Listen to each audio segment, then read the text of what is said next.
Précaution. On est maintenant dans le trafic et notre invité, c'est un invité spécial parce que normalement, c'est notre chroniqueur qui est là un petit peu avant. Il s'appelle Nicolas Duvernois. Marc Bollard. Bravo. Merci. Là, est-ce qu'il faut se vous voyez pendant Non, ça? moi, moi, je refuse. Moi, je suis déstabilisé. Je refuse que les Ça te fait invités... chicaner. Ils se font tous dire par Hugo Veilleux tutoie, mais il y en a qui c'est comme plus fort qu'eux autres. Puis Hugo, il fait peur quand il se fâche. Oui, exact. Ouais. Fait que Nicolas, écoute, nous autres, on a plein d'affaires pour toi. Tu as même préparé un quiz du vendredi qu'on va faire à la fin. On va faire à la fin. À la fin, parfait. Oui, Ah oui, ouais? oui. Non. Ah, je suis totalement excité. Moi Là, aussi. on va commencer comme on commence tout le temps. Parfait. Mais avec une petite différence, c'est-à-dire que normalement, avec mes invités, on commence par « Hey, qu'est-ce qui t'intéresse dans l'actualité? Ouais. » On a des artistes, on a des politiciens, etc. Nous autres, ce qu'on veut savoir, qu'on ne sait pas tant que ça, t'as parti ça comment, Pure Vodka? Ouf!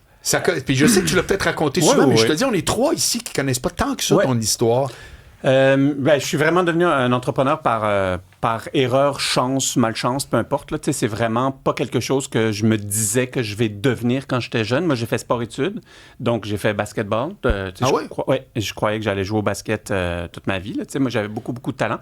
Aucune éthique de travail, mais beaucoup de talent. Et puis, à un moment donné, j'ai abouti à l'université en sciences politiques, parce que j'avais pas les notes pour être architecte. Fait que, tu sais, moi, je dis souvent, tu sais, j'ai navigué d'échec en échec jusqu'au temps que je trouve, tu sais, une bouée pour m'attacher.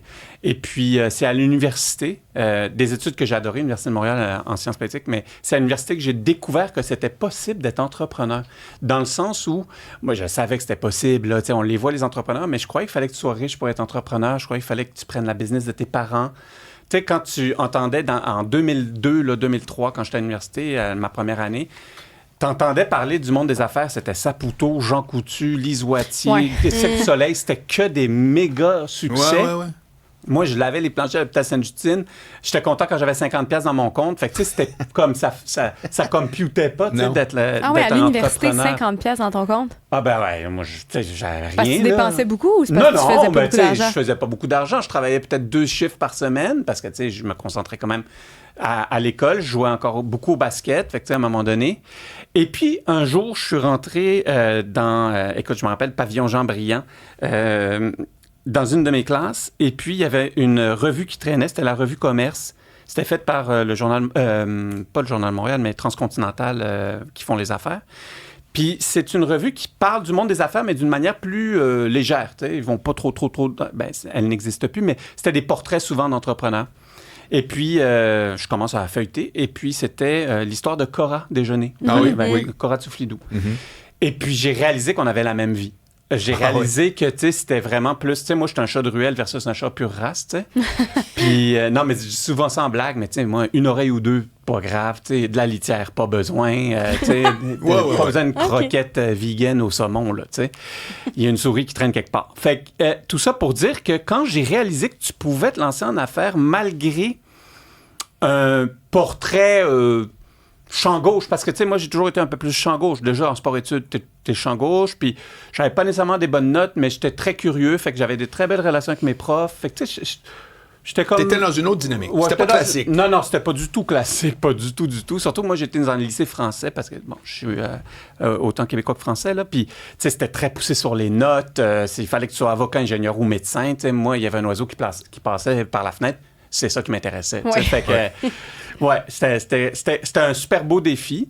Mais quand j'ai vu que tu pouvais bâtir une business avec une idée, je me suis dit, my God, depuis le 15 octobre 1980, jour de ma naissance, j'ai des idées. Donc, je me suis dit, je suis un entrepreneur. Et c'est comme ça que j'ai décidé de finir mon bac en sciences politiques. J'ai fini. J'ai fait énormément de plans d'affaires pendant mes études. Et puis, le lendemain, mais littéralement le lendemain, là, 24 heures plus tard, après avoir reçu mon diplôme, j'ai ouvert ma première business avec mes 3 meilleurs amis. Et j'ai ouvert. Je l'ai surtout fermé, cette business-là. Ça a été c'était un restaurant. Okay. C'était un restaurant. Ouais, tu as eu un restaurant? Oui. J'ai eu un restaurant, je sais pas si... oui, quelques semaines. Okay. Ça a été un échec catastrophique. Ah ouais? Non, mais ça a été catastrophique. On n'a jamais payé de loyer. Tu sais, juste pour vous dire. Là, j'ai pas eu le temps d'avoir un mois de J'ai loyer. pas eu le temps d'avoir un mois de loyer. Mais tout ça pour vous dire que c'est au restaurant que j'ai découvert la popularité de la vodka.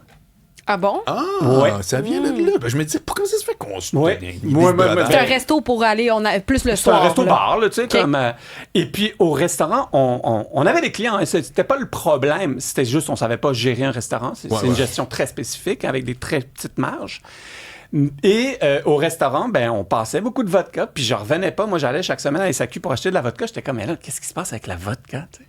Et vous allez capoter, grâce à un savoir inutile, Ah non! j'ai une obsession sur les savoirs J'adore. inutiles. Ça vient-tu de là? Ça Tu t'es vient- dit, ça sert Oui. à ça. Absolument. J'avais lu des années plus tôt dans un Reader's Digest ou un Paris Match passé date qui traînait. Tu sais, dans le temps, il y avait des... Ça, on a perdu de l'intelligence collective depuis qu'il n'y a plus de revues qui servent à rien. Tu sais, là, on est toujours sur nos Traîne, téléphones. ouais. Mais on lisait plein d'articles sur des sujets qui ne nous intéressaient pas. C'est là que tu Faut vas passer chercher le tes temps. idées, tu sais. Et dans une de ces revues-là, des années auparavant, j'avais lu qu'un maître brasseur parlait de l'importance de l'eau dans sa recette pour sa bière. Puis il disait que, notamment dans tous les spiritueux, mais notamment la vodka, l'eau, la qualité de l'eau est primordiale. Fait que là, moi, j'ai comme fait 1 + 1 fait 2 des fois. Si l'eau est primordiale dans une vodka, puis on est au Québec, puis on est l'endroit où il y a le meilleur eau de source au monde, bon, ben il y a plein de vodkas québécoises. Alors, je me pointe à SAQ la semaine suivante, puis je demande une vodka québécoise. On fait encore du vin, de la bière, du cidre. J'étais convaincu qu'il y avait plein de producteurs de vodka, et il n'y en avait aucun. Zéro. Avant Pure Vodka, il n'y Zéro. avait personne qui faisait ça. On est les premiers parce que dans les années 50, 60, il y avait une immense industrie des spiritueux. Puis à cause des fusions-acquisitions, à cause de tout ça... Seagram? Oui, exactement. Les Bronfman ont fait des Ouais, milliards avec ça. ouais. Ben, tout a été vendu, puis c'est disparu. OK. Et donc, je capotais.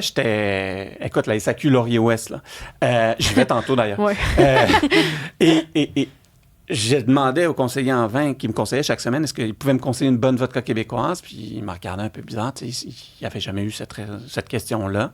Il est allé voir sur son ordinateur, vous savez, quand ils vont chercher dans le réseau. Puis il dit écoute, il n'y a aucune vodka québécoise à SAQ. C'est comme si je venais de voir la Sainte Vierge en pleine SAQ. OK, l'apparition divine. Oui. J'étais comme...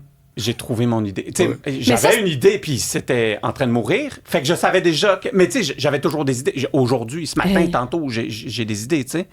Mais là, je me suis dit, oh my God, cette idée-là... Puis tu sais, des fois...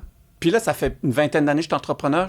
Des fois, il y a l'idée qui t'envoie un message à ton corps, à ton esprit, je sais pas quoi, que t'es comme, non, pour de vrai, celle-là, même si t'en as 2000 dans la journée, celle-là est comme, ouf.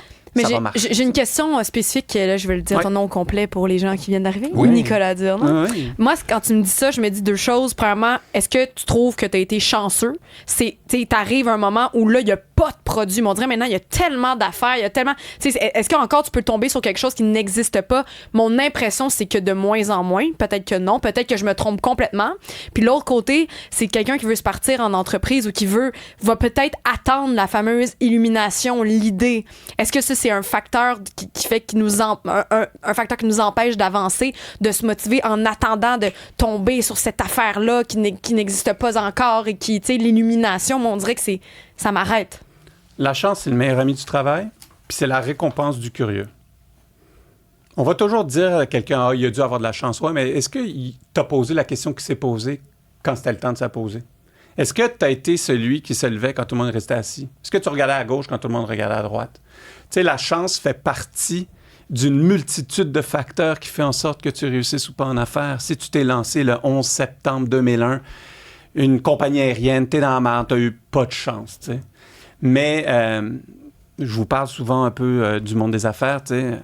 Il y a des entreprises comme Amazon qui, pendant la bulle Internet, ont perdu 90% de leur valeur. On aurait pu dire, bon, ben, c'est un flop. Puis finalement, ben, lui, il a continué. Lui, il a persévéré. Donc, la chance, j'y crois, mais pas de la manière que le monde dise. Souvent, les personnes aimeraient... Ben moi, je le prends pas péjorativement, mais le monde aimerait que ça soit un peu comme un billet de loterie, réussir en affaires. C'est comme, ouais, mais lui, tu sais, il a eu de la chance. Puis moi, j'en connais beaucoup d'entrepreneurs, puis de Alain Bouchard à celui que personne connaît. Puis je te dirais que, tu sais, l'immense majorité ont beaucoup plus une malchance qu'autre chose dans leur parcours. Mais l'immense majorité, voire la totalité, ont accepté de faire ce que les autres n'étaient pas prêts à faire. Ils ont accepté...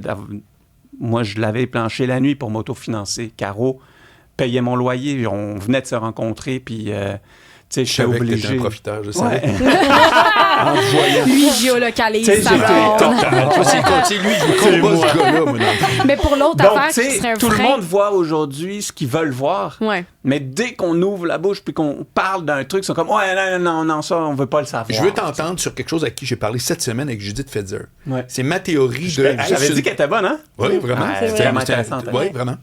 C'est ma théorie de est-ce une bonne idée? Et moi, je prétends la chose suivante, donc je veux t'entendre. Moi, je prétends que quand tu as une idée de quoi que ce soit en passant, là, une idée pour un humoriste de numéro, une idée pour une business ou peu importe, quand tu cherches le feedback, je parle même pas de la validation, quand tu cherches le feedback des gens de ton entourage, si tout le monde te dit que c'est une bonne idée, ça veut dire qu'elle est nulle. 110 000% en accord avec toi. Ah, ouais. Ah, moi, ça me débosse. Si j'ai une idée, Merci. puis là, je me Merci. retourne, puis là, je demande à un ami, je suis comme, hey, qu'est-ce que tu penses de ça? Il dit, ah ouais, ça va marcher. Je suis comme, OK, ben, je le fais pas. Mais pourquoi? Je te la donne. C'est quoi le raisonnement derrière? Bah, c'est souvent les mauvaises idées qui fonctionnent. C'est pas les bonnes idées. Les bonnes idées, c'est trop évident.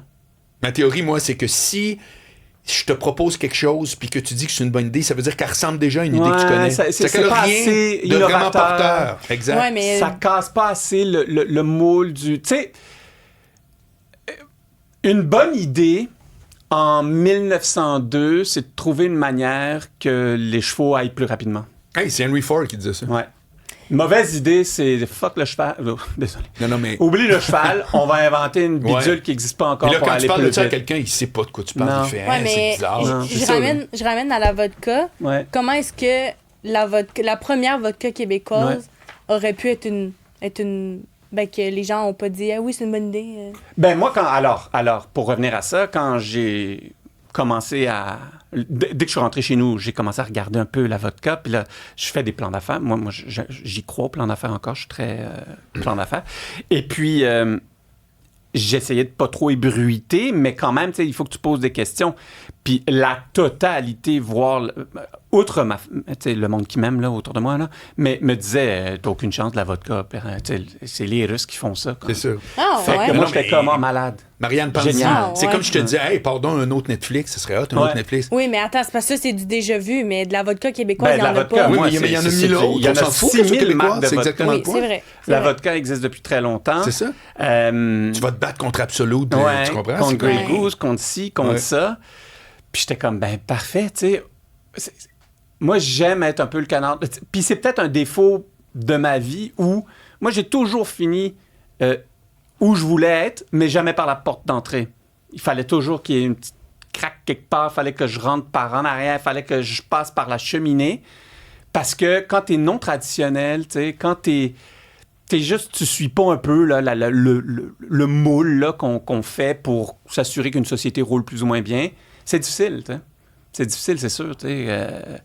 Le monde, ça les rassure, le moule, parce que ben, tout le monde se ressemble. Oui, tu sais. puis on sait à quoi s'attendre. Exact. On est avec Nicolas Duvernois et puis on lui parle encore longtemps.